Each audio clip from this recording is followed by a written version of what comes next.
Hola amigos, ¿qué tal? Bienvenidos al canal. Acá les habla Rafael Tapiat, el lector impune. En esta ocasión les traigo esta novela, La comunidad de Beetlejuice, de Nathaniel Hawthorne. Y bueno, pasar a comentarla, es una edición del 2019 de la editorial Fondo de Cultura Económica. Está prologado por ah, Ainhoa Suárez Gómez, el epílogo Hernán Bravo Varela y las imágenes o ilustraciones por Patricia Soriano. Fíjense lo bello que es esta edición. Miren, las imágenes hermosas, ¿no es cierto? Voy a mostrar algunas más para que se hagan una idea. Sí, fíjense ahí. Hermosa edición de la editorial Fondo Cultura Económica. La compré hace un par de años este libro y lo tenía guardado en mi biblioteca. Y bueno, ustedes saben que de pronto los libros te llaman y te, te pica el bichito por leerlos, ¿no es cierto, muchachos? Ahí ven otra ilustración. Bueno, les cuento de qué se trata rápidamente esta novela. Esta novela fue publicada en 1852. Este autor es el autor de La letra escarlata, libro que todavía no he leído. Y este es el primer libro que leo de él. Y había leído anteriormente un cuento que se llama El experimento del doctor Heidegger. Y nada más de él. Me llamó mucho la atención lo bonita de esta edición, por eso la compré. Me costó como 8.000 pesos chilenos. Y bueno, la tenía ahí guardada en mi biblioteca. Les cuento rápidamente de qué se trata. Se trata de la historia de cuatro amigos, ¿no es cierto? En el fondo, tres amigos que después se une un cuarto. Estos amigos fundan una comunidad que en el fondo tiene como fin vivir una utopía, un sueño, el sueño de un socialismo que se contrapone con esta sociedad norteamericana capitalista del siglo XIX. Y en ese sentido, esta sociedad es conformada por este grupo de filántropos. Está Hollywood, está Zenobia, Miles Coverdale y posteriormente aparece Priscila, el cuarto personaje. Bueno, me refiero un poquito de esta idea. Estos amigos viven en un verano, una experiencia de 6 meses. El narrador es Miles Coverdale. Miles Coverdale de alguna manera cuenta estos hechos mirando hacia el pasado. Ya han pasado varios años desde que sucedieron los hechos que se cuentan en esta novela. Y es una narración bastante oscura, lúgubre de alguna forma, que es el estilo de Nathaniel Hawthorne. Ahora bien, la historia tiene que ver con estas ideas de fundar esta comunidad en pos del beneficio de la humanidad.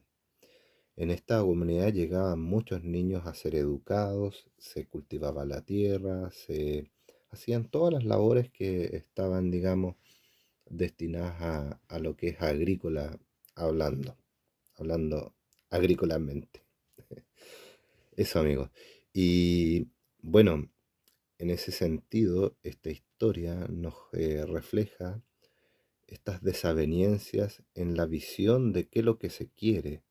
Hollywood, el personaje Hollywood, es el filántropo que tiene exceso de deseos de transformar esta comunidad en un reformatorio, de alguna manera, que vaya en pos de la reformación, valga la redundancia de la palabra, de ciertos delincuentes.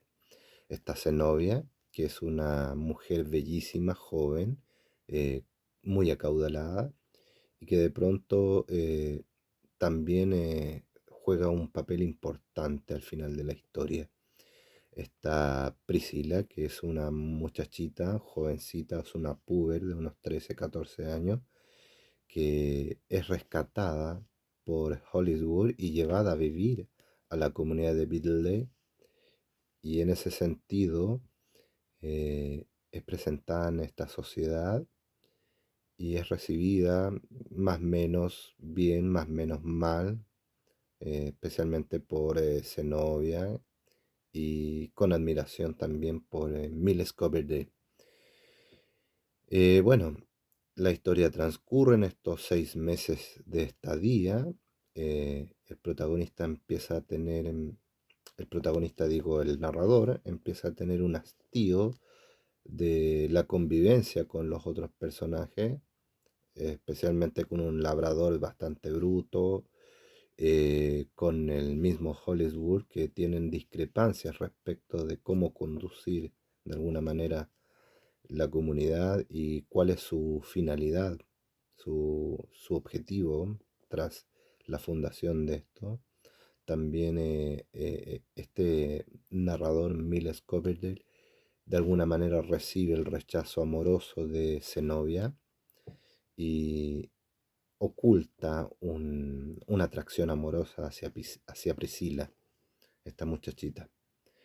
Y también Miles Coverdale, el narrador, siente cierta envidia de Hollywood porque Hollywood enamora a Priscila y enamora a Zenobia, la cual al final de la historia vivirá una situación complejísima en relación a esta, ya les voy a adelantar, desilusión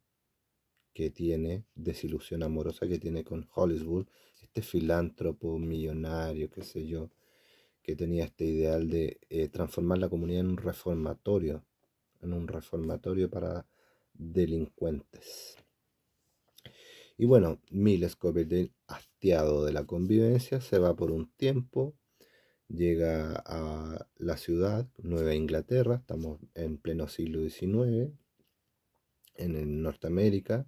La Nueva Inglaterra es la Boston de hoy en día, y por lo tanto, de alguna manera, esta historia nos cuenta este tránsito, estas observaciones que tiene el narrador respecto de la comunidad, de los integrantes, de las relaciones que tienen entre sí, y va descubriendo ciertas situaciones, ciertos secretos de Priscila que conectan con Zenobia.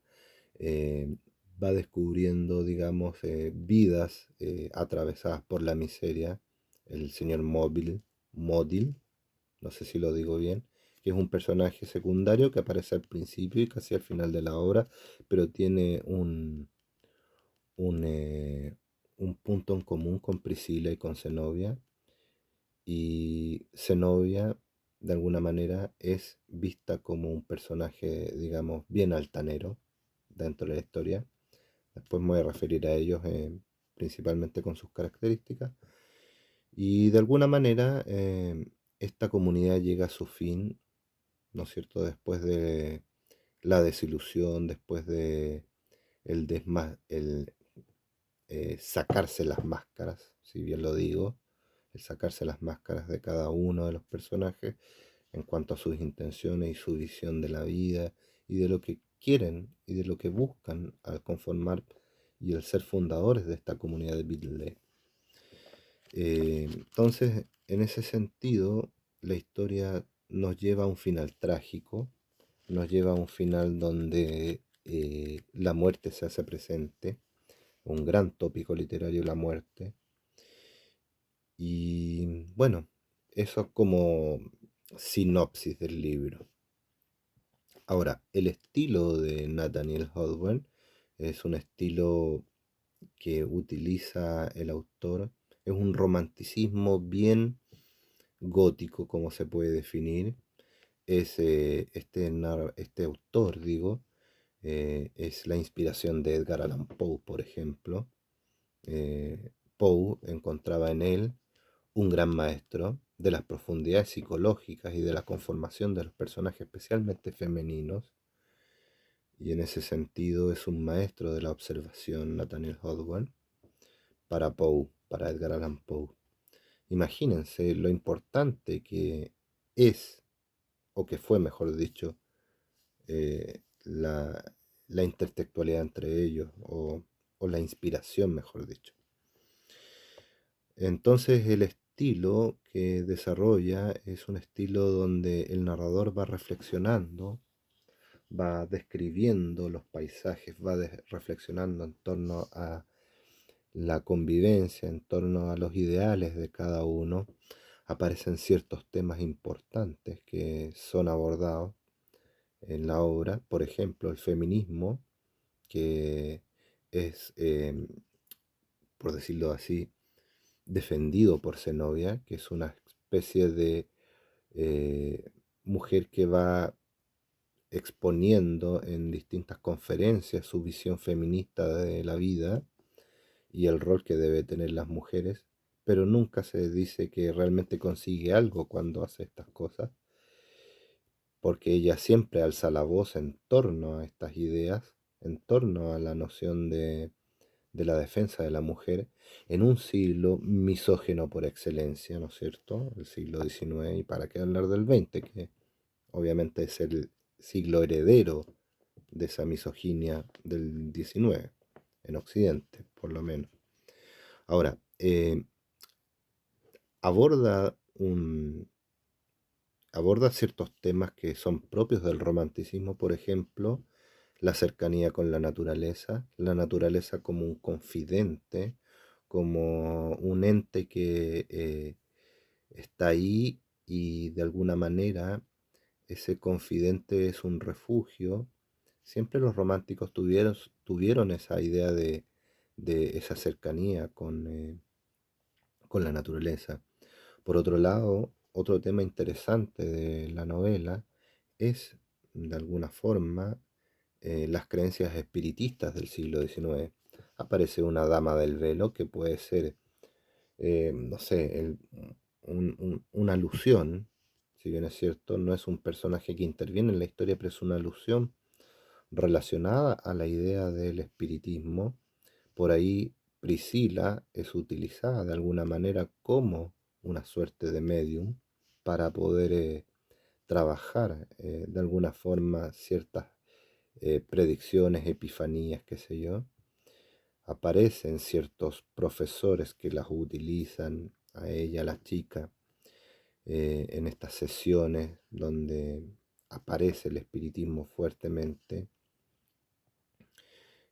Aparece la idea de la desilusión amorosa también, el amor como un elemento que va corrompiendo de alguna manera la visión de los personajes. Y en ese sentido, estos temas son bien tocados en el aspecto de cómo el autor quiere reflejar estas ideas del amor trágico, del espiritismo, del feminismo fracasado, porque nunca se dice que se consigue algo, de esta naturaleza que es adversa, pero a la vez confidente, o a la vez apacible y a la vez dura en el trabajo. Y por otro lado, la comunidad como una contraparte del capitalismo, eh, digamos, el capitalismo norteamericano de esa época, con este ideal socialista de vivir en comunidad, ¿no es cierto? Y en ese sentido, la obra transita en estas claves, en estos temas. Ahora, para mí para mí como lector me resultó un poquito ardua ciertas descripciones, no son excesivas, las reflexiones son bien potentes respecto a los personajes, las reflexiones en torno a las situaciones, en torno a los temas, en torno a las acciones de los mismos personajes son muy potentes, bien estructuradas, bien desarrolladas, ¿ah? Y de alguna manera son, por decirlo así, el reflejo de ese siglo, bien detalladas de algún aspecto interesante. ¿Qué podría leerles, amigos, para que podríamos hacer una idea, algo que tenga subrayado en el libro? Voy a buscar acá, ¿sí? Ya, por ejemplo, aquí, a ver, ¿qué es lo que buscaban los personajes? Dice, a ver, vamos a leer un poquito de aquí, de esta parte de acá, para llegar ahí donde tengo subrayado. Dice, y lo primero que hacíamos fue divorciarnos del orgullo, procurando suplirlo con el amor familiar. Queríamos aliviar el trabajo de su carga excesiva de trabajos.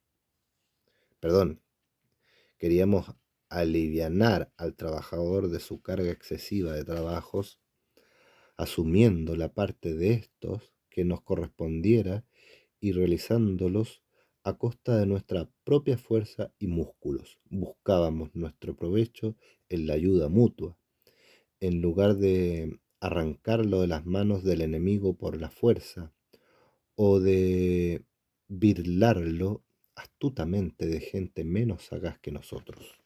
¿Mm?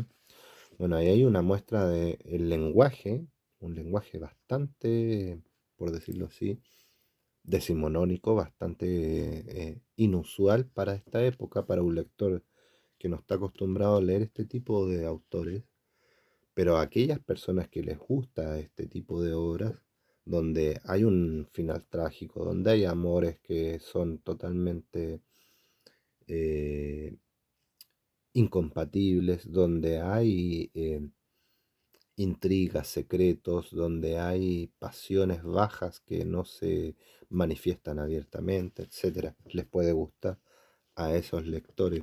A mí me gustó la obra, me fue, digamos, entretenida, me enganché, al principio me costó un poco por esta idea de cómo se conformaba una sociedad de este tipo, una comunidad, y cuál era el camino que iba a seguir la narración, y en el fondo es una narración que nos da cuenta de desilusiones, de esperanzas rotas, de esperanzas que no llegan, de años que son vistos desde la óptica del recuerdo, o de épocas que son vistas desde la óptica del recuerdo, sobre todo del narrador de Miles Coverdale, de este poeta que no tiene la potencia para ser un gran poeta, pero tampoco tiene la potencia para ser un gran labrador, y que de alguna manera es un dandy, es un burgués, al igual que todos los otros personajes, a excepción quizás de Priscila y del padre de Priscila, que no vamos a revelar quién es, ¿sí? Para que ahí los amigos y las amigas se peguen la lectura de esta novela, que de alguna forma siempre te deja pensando en cómo en la vida cotidiana tú tienes que buscar ciertos acomodos y no esperar que las cosas sean perfectas, sino que asumir que la imperfección es parte de la vida humana y que esa imperfección hace rico o hace preciado los lugares, las personas y los momentos. Yo me quedaría con ese mensaje, me quedaría con esa idea, ¿sí? Y en ese sentido, los personajes de esta historia, los protagonistas, por ejemplo, Priscila, es una muchachita que refleja, no sé, por decirlo así, una inocencia, un salvajismo, ¿no es cierto?